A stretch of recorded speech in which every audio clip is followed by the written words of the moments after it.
So the Republican Party now is a party of tariffs. Yeah. It's a party of protectionism.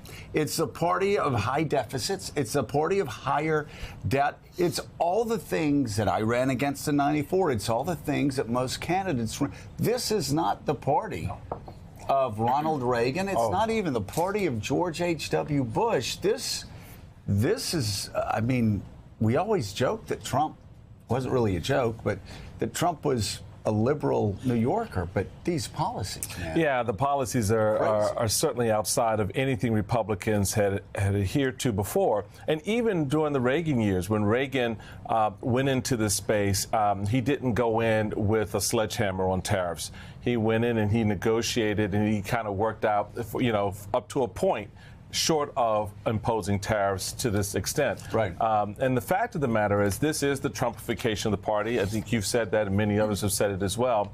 And so the question going forward is policy now going to be formed out of the emotional or other reaction of the president, or is it going to have a sound policy basis? Mood policy. Right. Mood policy. Get a mood ring. And the question becomes for the Ryans and the McConnells of the world, how do they translate How do they that work with that? legislatively? Well, I tried talking to them about that. I reached out to some folks close to McConnell and I said, what are you going to do with this tariff move, which, by the way, I think this is the one thing that's different about this. This is really the first time we've seen this president's mood directly affect policy. Yeah. Because we know that there was supposed to be a middle step there, that this party, that the advisors around him had hoped that there could be some targeted set of tariffs targeting China, and that maybe that would be a backstop against the worst.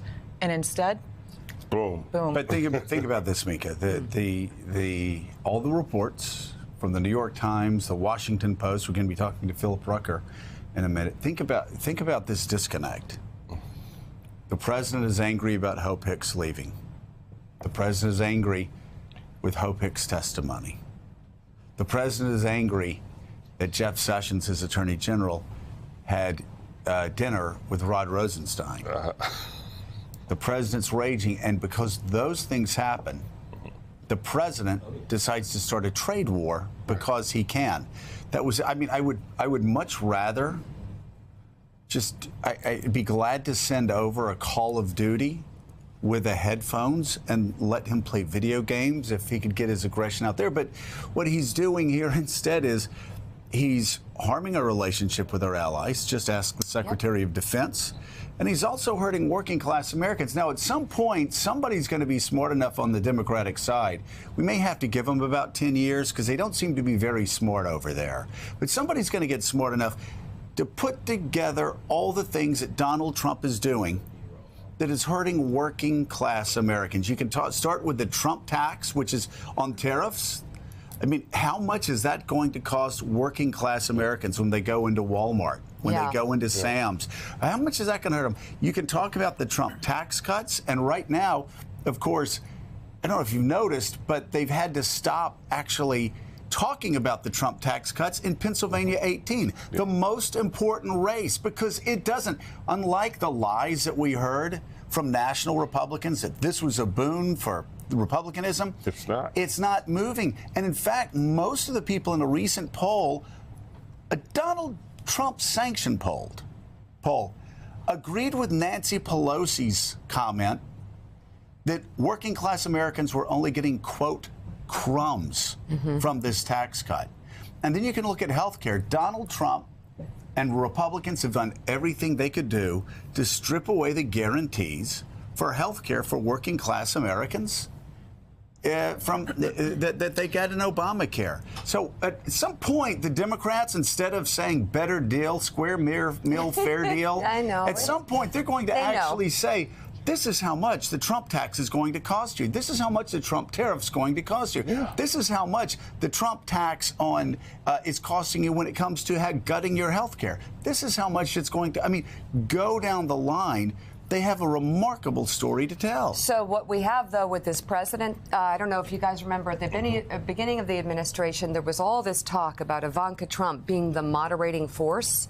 If there was a moderating force in this White House, it might have been Hope Hicks. The increasing pace of chaos at the Trump White House was the source of the president's jokes at this weekend's gridiron dinner. But according to the Washington Post, it's also feeding a grave sense of concern among Donald Trump's top advisors. Quote, Trump's friends are increasingly concerned about his well-being, worried that the president's obsession with cable commentary and perceived slights is taking a toll on the 71-year-old. Quote, pure madness, lamented one exasperated ally.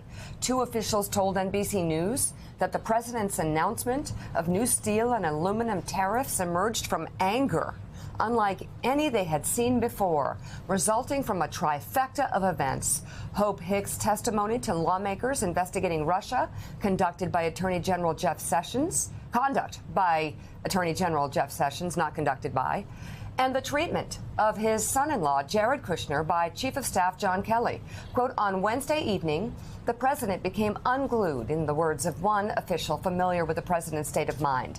Trump, the two officials said, was angry and gunning for a fight, and he chose a trade war, continuing over the weekend with a tweet on Saturday about trade with the European Union, threatening to apply a new tax, and writing last night, quote, our friends and enemies have taken advantage of the U.S.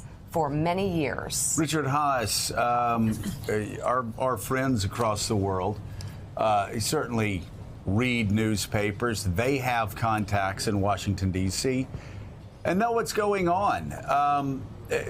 How unsettling is it that they hear that the President of the United States starts a trade war that actually our own Pentagon believes would be injurious to our alliances across the globe, because Donald Trump is angry with the testimony of Hope Hicks, and that Hope Hicks is leaving the White House? Well, it's unsettling and worse, Joe, in two dimensions. One is the substance of the policy. I expect we'll talk about that a lot more. But there will be no winners from this, and far more American workers will pay a price, either in spending more and losing their jobs because of this, than any jobs that are saved. So you got the policy part of this, which is really unfortunate.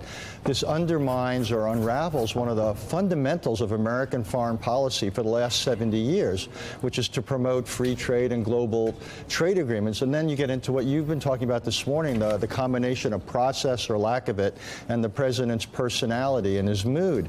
So if he could take away one of the planks, one of the foundation stones of American foreign policy in a rage one evening, well, what else is vulnerable? What about NATO? Right. What about U.S. relations with the allies or with Russia? What this does is it raises fundamental questions for countries that have essentially put their security eggs, their futures, in American hands. Trust me, all around the world, they are rethinking that. And Richard, all around the world, they're also seeing the United States and China, the two major powers on the globe today. You have China every day with evidence that they are looking forward to 2050, to 2075, to even the next century. They are obsessing over alternative energy sources. They are obsessing over AI. They are obsessing over breaking new areas in technology. You have the American president obsessing literally on 1800 technology. I'm not kidding.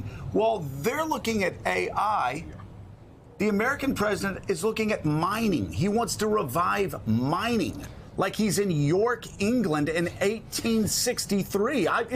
It's true. And while they're talking about creating alternative energy sources that will dominate the next century, so they won't need oil or anything that we have, Donald Trump is talking about recreating a manufacturing base that owes more to like 1957 in the Great Lakes region than what China's doing. It's really frightening. You're exactly right. We're about a century different from China. They're looking ahead. We're looking back. The president asked the other day, what's a country that doesn't produce steel? Well, that might be a country that's leader in AI or in alternative energy or in robotics, that's training its workers, not for the jobs that will never come back, but it's training the workers so they're able to take the jobs that will come into existence. So China's looking forward, we're looking backwards, and guess who's going to dominate the 21st century if this continues?